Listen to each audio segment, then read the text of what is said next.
இனப்படுகொலையை செய்ததா Israel? ஆமாம் செஞ்சுருக்காங்க அப்படிங்கிறது தான் சவுத் ஆஃப்ரிக்காவினுடைய வாதம். அது கூட எங்களையும் சேர்த்துக்கோங்கப்பா அப்படின்னு சொல்கிறது எகிப்தினுடைய வாதம்.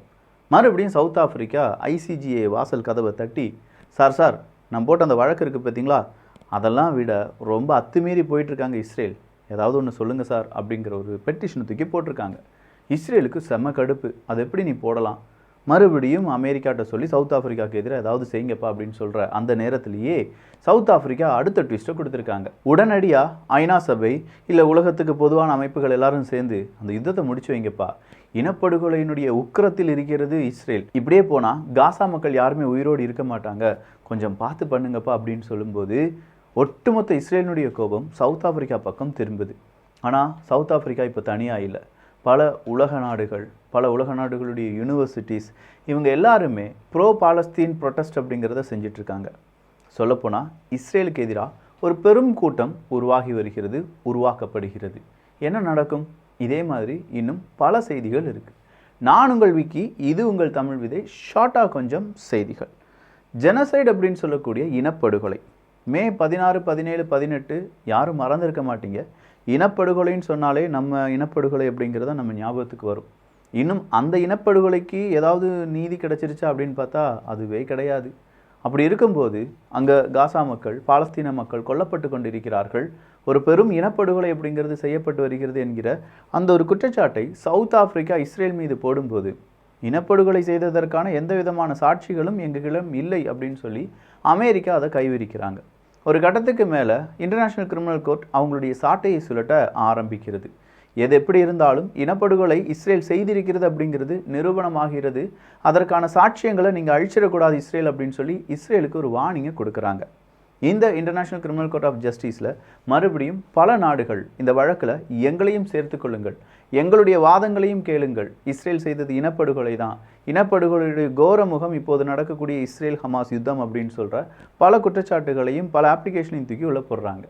எகிப்து முதல் எல்லா நாடுகளுமே இஸ்ரேலுக்கு எதிராக பேசுவது அமெரிக்கா போன்ற நாடுகளுக்கு சில சிக்கல்களை ஏற்படுத்தியது.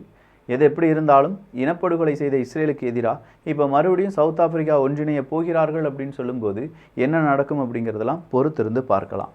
ஜோர்ஜியாவில் புதுசாக ஒரு சட்டத்தை இயற்றினார்கள் அப்படின்னு சொல்லி பார்த்தோம். ரஷ்யாவிலேருந்து நிறைய பேர் ஜோர்ஜியாவுக்குள்ளே வந்தவங்க எங்களை புட்டினிசம் மறுபடியும் துரத்துகிறது அப்படின்னு சொன்னாங்கல்ல, இன்றைக்கி நிறைய பேரை கைது பண்ணியிருக்காங்க. ஜோர்ஜியாவினுடைய காவல்துறை அதிகாரிகள் நிறைய பேரை அடித்து மண்டை உடைச்சிருக்காங்க அப்படிங்கிற தகவலும் வெளியாகி இருக்கிறது. துருக்கியினுடைய கோர்ட் 2014 ஒரு பெரிய ஒரு அண்ட்ரஸ்ட் அப்படிங்கிறது வருது. அந்த அண்ட்ரஸ்ட்டுக்கான காரணம் இவர் தான் அப்படின்னு சொல்லி ஒரு நபர் மீது குற்றம் சுமத்துகிறார்கள். குர்திஸ்தானை சார்ந்தவர், குர்து இன மக்கள்னாலே எகிப்துக்கு ஆகாது. எகிப்து குர்து அப்படின்னு சொல்கிற அந்த வரலாறுலாம் நீங்கள் தமிழ் பட்சத்தில் தேடி பார்க்கலாம். அவ்வளவு டீட்டெயிலாக எக்ஸ்பிளைன் பண்ணியிருப்பேன். ஏன்னா ரொம்ப நாள் ஒட்டோமன் பேரரசும் அர்மேனியன படுகொலை அப்படிங்கிறத பற்றிலாம் ஒருத்தர் கேட்டுக்கிட்டே இருந்தார். தலைவா நீங்கள் இருக்கீங்களான்னு தெரியல, பட் உங்களுடைய கமெண்ட்ஸ் நான் நிறைய தடவை வாசிச்சிருக்கேன். அதுக்கான நேரம் அமையலையோ என்னவோ, அதை விட்டுட்டு நம்ம நிறைய தூரம் டிவியேட் ஆகி நிறைய வரலாறு பார்க்க ஆரம்பிச்சிட்டோம். ஸோ இந்த குர்தின மக்கள் அப்படிங்கிறவங்கள யாருக்கு பிடிக்காது? துருக்கிக்கு பிடிக்காது. அதாவது குர்தின போராளிகள்லாம் போய் தேடி போய் அடிப்பாங்க. ஈராக்காக இருந்தாலும் சிரியா இருந்தாலும் சரி, துருக்கி அங்கே எல்லாரையுமே கொன்று குவிப்பார்கள். அப்படிப்பட்ட ஒரு நபர் மீது குற்றச்சாட்டை சுமத்தி அதுக்கு இன்றைக்கி தீர்ப்பு வழங்கியிருக்கிறார்கள். 42 வருடங்கள் கடுங்காவல் தண்டனை அப்படிங்கிறது தான். அடுத்ததாக வந்திருக்கக்கூடிய ஒரு செய்தி அரப் லீக் அப்படின்னு சொல்லும்போதே தெரியும்ல, எப்பா அரபுலக நாடுகள் ஒன்றிணைந்து ஏதோ ஒரு முடிவு எடுப்பாங்க அப்படின்னு சொன்னால் ஏதோ ஒரு முடிவு எடுக்கல. இன்றைக்கி ஒரு நல்ல ஒரு முடிவு எடுத்திருக்காங்க. பீஸ் கீப்பர்ஸ் அப்படின்னு சொல்லக்கூடிய அந்த அமைதியை பாதுகாக்கக்கூடிய போலீஸ், அது பல நாடுகள் சேர்ந்து ஒவ்வொரு நாடு இவ்வளோ நபர்களை நாங்கள் அனுப்பி வைக்கிறோம் பீஸ் கீப்பர்ஸ் அப்படின்னு சொல்லி அதற்கான சம்பளத்தை ஐநா சபையெல்லாம் கொடுப்பாங்க. ஐநா சபையினுடைய பல கிளை அமைப்புகள் இருக்குது, அவங்க எல்லாம் பார்த்து கொள்வார்கள். அப்போ இந்த பீஸ் கீப்பர்ஸை எங்கே கொண்டு நிப்பாட்டணும்? காசாவில் கொண்டு நிப்பாட்டுங்க. ஏன்னா இஸ்ரேல் செய்வது இனப்படுகொலை தான், அங்கே பெரும் குற்றத்தை இஸ்ரேல் செஞ்சிட்ருக்காங்க அப்படிங்கிறத நாங்கள் சொன்னால் நீங்கள் கேட்க மாட்டேங்கிங்க. ஆனால் அதே நேரத்தில் பல உலக நாடுகளை சார்ந்த இந்த மாதிரி பீஸ் கீப்பர்ஸ் நின்று அவங்க சொன்னால் நீங்கள் கேட்டுக்கொள்வீர்கள். எனவே பீஸ் கீப்பர்ஸை காசாவில் நிறுத்துங்கள் அப்படிங்கிற ஒரு முடிவை அரப் லீக் நாடுகள் எடுத்திருக்கிறார்கள். வேர்ல்டு பேங்க், துருக்கி இந்த 2 அமைப்புகளுக்கு இடையே $1 பில்லியன் அளவுக்கான ரினியூவபிள் ஃபினான்ஷியல் டீல் அப்படிங்கிறது ஓகே ஆகி இருக்கிறது. துருக்கி அவங்களுடைய நாட்டை விட்டு வெளிநாடுகளுக்கு செஞ்ச துருக்கியை சார்ந்தவங்கலாம் இருப்பாங்கள்ல, அவங்கக்கிட்ட ஒரு கோரிக்கையை வச்சுருக்காங்க. துருக்கியினுடைய எதிர்கால திட்டம் என்ன அப்படிங்கிறது உங்களுக்கு தெரியும், துருக்கியினுடைய அரசியல் கொள்கை என்ன அப்படிங்கிறது உங்களுக்கு தெரியும். இது எல்லாமே வெளிநாடுகளிலிருந்து நீங்கள் துருக்கிக்காக செயல்முறைப்படுத்த வேண்டும், அதற்கான எல்லா முயற்சிகளிலும் ஈடுபடுங்கள் அப்படிங்கிறது தான். பாலஸ்தீனத்தினுடைய டீச்சர் இன்னைக்கு நிறைய இடத்துல நிறைய பேரை இன்னைக்கு சஸ்பெண்ட் பண்ணியிருக்காங்க அப்படிங்கிற தகவல் வெளியாகி இருக்கிறது. காரணம் என்ன அப்படின்னு சொல்லி பார்த்தா நக்பா. அது நக்பா அப்படிங்கிறதும் இனப்படுகொலை தான். அந்த ப்ரொட்டஸ்ட் அப்படிங்கிறது நிறைய பேர் செஞ்சுருக்காங்க. அதுக்கான ஒரு பேரணி நடந்திருக்கு. அந்த பேரணியில் பங்கெடுத்த எல்லா டீச்சர்ஸும் இன்னைக்கு சஸ்பெண்ட் செய்யப்பட்டிருக்கிறார்கள் என்கிற தகவல் வெளியாகி இருக்கிறது. பிரேசில் கூட அமெரிக்கா கூட்டு சேர வேண்டும் அப்படிங்கிற ஒரு ஆசையை அமெரிக்க அரசாங்கம் கொடுத்துருக்காங்க. இது சாதாரண ஆசையாக இருக்காது. அமெரிக்கா கால் வைக்கிறாங்கன்னா அந்த இடத்துல ஆயில் இருக்கணும், அப்படி இல்லைன்னா இயற்கை வளம் இருக்கணும் அப்படின்னு கேட்டால் எஸ், பிரேசிலில் கொட்டி கிடக்கிறது இயற்கை வளம். என்ன, அது அமேசான் ரெயின் ஃபாரஸ்ட் இருக்கிறனால அதிகமாக தோண்டி எடுக்க முடியல. ஆனாலுமே அமேசான் ரெயின் ஃபாரஸ்ட்டை உருக்கி எதையாவது வெளியில் கொண்டு வந்துடலாம் அப்படின்னு சொல்லி பல நாடுகள் அதற்கான முயற்சிகள் எடுத்துகிட்டு இருக்காங்க என்பது நமக்கு தெரிந்த விஷயம்தான். அப்படிப்பட்ட பிரேசில் கூட அமெரிக்கா ஒன்றிணைந்து இந்த கிரிட்டிக்கல் மினரல்ஸ் அப்படின்னு சொல்லுவோம்ல, அந்த கிரிட்டிக்கல் மினரல்ஸை எடுப்பதற்கான முயற்சிகளில் ஈடுபட போவதாக அமெரிக்க அரசாங்கம் செய்தியை வெளியிட்டிருக்கிறார்கள். மியான்மரில் இப்போ இராணுவ ஆட்சி நடந்துட்டுருக்கு அப்படிங்கிறது நமக்கு தெரியும். தெரியலனா தெரிஞ்சுக்கோங்க, ரொம்ப வருடங்களாக அங்கே இராணுவ ஆட்சி தான் நடந்துட்டுருக்கு. அந்த மியான்மரில் அங்கே இராணுவ ஆட்சி நடக்குதுன்னா அதுக்கு எதிராக ஒருத்தர் இருப்பார்ல, புரட்சியாளர்கள் அப்படின்னு நம்ம சொல்லுவோம், போராட்டக்காரர்கள் அப்படின்னு சொல்லுவோம். அப்போ அதில் ஒருத்தர் என்ன செஞ்சார், தலைவர் எங்கே போகிறாருன்னா நேராக ஜப்பானுக்கு போகிறார். ஜப்பானில் போய் அங்கே இருக்கக்கூடிய அரசியல்வாதிகள்லாம் மீட் பண்ணி எங்கள் ஊரில் இப்படி நடந்துகிட்ருக்கு, நீங்கள் தான் எங்களுக்கான உதவிகளை செய்ய வேண்டும் அப்படின்னு சொல்லி உதவிகளை கேட்டிருக்காங்க. யார் யார் உதவி செய்ய போகிறாங்க அப்படிங்கிறதெல்லாம் பொறுத்திருந்து பார்க்கலாம். சவுத் ஆஃப்ரிக்காவினுடைய நிறைய யூனிவர்சிட்டி அங்கே இருக்கக்கூடிய ஸ்டூடெண்ட்ஸ் குளோபல் ப்ரொட்டஸ்ட் அப்படிங்கிற ஒரு ப்ரொட்டஸ்ட், ப்ரோ பாலஸ்தீன் ப்ரொட்டஸ்ட் இருந்துச்சுல, அதற்கு அவர்களும் ஆதரவை தெரிவிக்கிறார்கள் அப்படின்னு சொல்லி அவங்களுடைய ப்ரொட்டஸ்ட்டும் என்ன செய்ய ஆரம்பிச்சிருக்கு, கொஞ்சமாக சவுத் ஆஃப்ரிக்காவில் வர தொடங்கியிருக்கு. பிரிட்டிஷினுடைய டிஃபென்ஸ் மினிஸ்டர்ஸ், அவங்களுடைய மினிஸ்ட்ரி சார்பாக இருக்கக்கூடிய நபர்கள் மீது கடும் நடவடிக்கை எடுத்திருக்கிறது புட்டின் அரசாங்கம். இதே புட்டின் அரசாங்கத்திலும் அவங்களுடைய ஃபாரின் மினிஸ்டர்ஸ், அவங்களுடைய ஃபாரின் மினிஸ்ட்ரியை சார்ந்தவர்கள் மீது யூகேயும் நடவடிக்கை எடுத்திருந்தார்கள் என்பது குறிப்பிடத்தக்கது.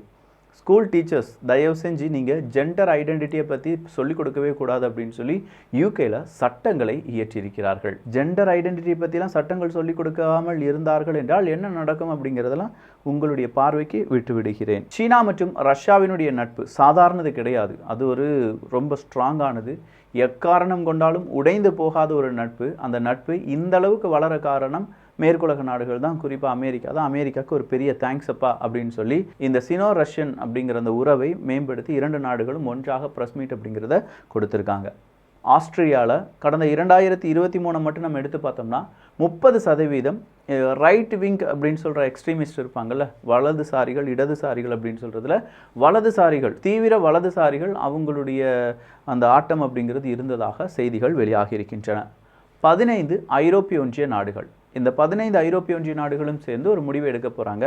யாராவது இந்த ஐரோப்பிய ஒன்றியத்துக்குள்ளேயோ ஐரோப்பிய ஒன்றிய நாடுகளுக்குள்ளேயோ நான் இந்த நாட்டில் தங்கிக்கிறேன், எனக்கு குடியுரிமை தாங்க அப்படின்னு சொல்லி கேட்டு வந்தாங்கன்னா வேறொரு இடத்துக்கு அனுப்பி விட்டுலாம். இப்போ ருவாண்டா அப்படிங்கிற ஒரு இடம் யூகே அஸ்லியம் சீக்கர்ஸ் அப்படின்னு சொல்கிறதெல்லாம் நம்முடைய பார்வைக்கு வந்ததல்லவா.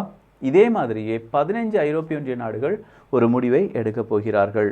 கிட்டத்தட்ட 500 டன் ஆஃப் உதவிகள் அப்படிங்கிறது காசாவுக்கு சீக்கிரமாக கிடைத்துவிடும் என்கிற நம்பிக்கை அமெரிக்கா கொடுத்துருக்காங்க. இஸ்ரேல் மற்றும் காசா பகுதிகளில் மீண்டும் மீண்டும் பிரச்சனை வந்து கொண்டிருப்பது அமெரிக்காவுக்கு தலைவலியை ஏற்படுத்துவதாகும். அதே நேரத்தில் ரஷ்யா உக்ரைன் போரில் உக்ரைனுக்கு கர்கிவ் ரீஜனில் பெரிய அளவில் பிரச்சனைகள் வந்திருப்பதும் அமெரிக்காவுக்கு பெரிய தலைவலியும் ஏற்படுத்தி இருக்கிறது. உக்ரைனை ஜெயிக்க வைப்பதற்காகவும் உக்ரைனுக்கு கொஞ்சமாக ஏதாவது ஒரு பெருமூச்சு விடுவதற்கான ஒரு தருணத்தை அமைத்து கொடுப்பதற்காகவும் $2 பில்லியன் அமெரிக்க கொடுத்திருக்கிறது அமெரிக்கா. இன்னும் சீக்கிரமான சில உதவிகள் கிடைக்கும் அப்படிங்கிற நம்பிக்கையும் உக்ரைன் அரசாங்கம் தெரிவித்திருக்கிறார்கள். ரஷ்யாவினுடைய அதிபர் புட்டின் அவர்கள் சீனாவுக்கு வந்ததும் அவருக்கு சிவப்பு கம்பள வரவேற்பும் கொடுத்தது அமெரிக்காவுக்கு எதிரான செயலாக பார்க்கப்படுகிறது. அமெரிக்காவினுடைய ஸ்டேட் செக்ரட்டரி சீனாவுக்கு வந்தபோது ஒரு எதுவுமே கிடையாது, சிவப்பு கம்பளமும் கிடையாது, வெள்ளை கம்பளமும் கிடையாது, சும்மா வாங்க போங்க அப்படின்னு சொல்லி யாரோ சில நபர்கள் அவரை வரவேற்றார்கள். இதுதான் ரஷ்யாவுக்கும் அமெரிக்காவுக்கும் சீனா காட்டக்கூடிய வித்தியாசம். ஸோ நிறைய செய்திகள் சொல்லியிருக்கேன்.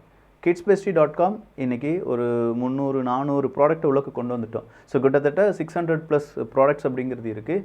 அதுவும் மெமரி ஓரியன்டாக உங்களுடைய குழந்தைகளுடைய க்ரியேட்டிவிட்டியை இன்க்ரீஸ் பண்ணுற மாதிரி ஒரு சொல்யூஷன்லாம் இருக்குது. அந்த சொல்யூஷன் எப்படி இருக்குன்னா 4 கலரில் இருக்கும். அதில் ஒரு சின்ன சால்வெண்ட் அப்படிங்கிறது இருக்கும், ELF கிட் அப்படின்னு சொல்லுவாங்க. அந்த சால்வெண்ட் கிட்டு ஒரு டப்பா மாதிரி கொடுத்துருப்பாங்க. அதில் 1/2 லிட்டர் தண்ணி, இந்த சால்வெண்ட் ஒரு 20 கிராம் போட்டுட்டு ஒரு மோல்டு கொடுத்துருப்பாங்க. அந்த மோல்டை நீங்கள் என்ன செய்யலாம், அந்த மோல்டு அந்த தண்ணியில் முக்கி எடுத்துகிட்டு அந்த சொல்யூஷனை ஊற்றி அந்த தண்ணிக்குள்ளே நீங்கள் வச்சிட்டிங்கன்னா அந்த மோல்டு என்ன ஷேப்பில் இருக்கோ அதே மாதிரியான ஒரு உருவம் அப்படியே பெருசாக வர்றதை உங்களால் பார்க்க முடியும். பேரண்ட்ஸ் கிட்ஸ் அப்படின்னு சொல்லும்போது சம்மரில் ஒரு புதுமையான ஒரு எக்ஸசைஸ் ஒரு எக்ஸ்பீரியன்ஸ் நம்முடைய குழந்தைகளுக்கு ஏற்படுத்தி கொடுக்கலாம். இது கண்டிப்பாக பேரண்ட்ஸ் தான் செய்யணும், குழந்தைகள் பார்க்கலாம். இல்லை 6 வயசுக்கு மேலே இருக்கக்கூடிய குழந்தைகளாக இருந்தால் அவங்க தனியாக செய்யலாம். கொஞ்சம் நல்லா இருக்கும். ஒரு வேறு லெவல் இன்ட்ராக்டிவிட்டி அப்படிங்கிறது அதில் கிடைக்கும். நம்முடைய நேரத்தை ஒதுக்கி நம்ம குழந்தைகள் கூட கொஞ்சம் பாசிட்டிவான டைம் ஸ்பெண்ட் பண்ணுறதுக்கு அந்த இஎல்எஃப் கிட் அப்படிங்கிறது உபயோகப்படுத்தப்படலாம். அவ்வளோதான். அதை வச்சு வேறு எதுவுமே கிடையாது. ஒரு எக்ஸ்பீரியன்ஸ், லேர்னிங், அவங்களுடைய க்ரியேட்டிவிட்டி அப்படிங்கிறது இன்க்ரீஸ் பண்ணுறதுக்கான ஒரு சின்ன ஒரு விஷயம். வேணுங்கிறவங்க kidsbasically.com போங்க. நல்லதை பகிர்ந்து நல்ல சமுதாயத்தை உருவாக்குவோம். நன்றி, வணக்கம்.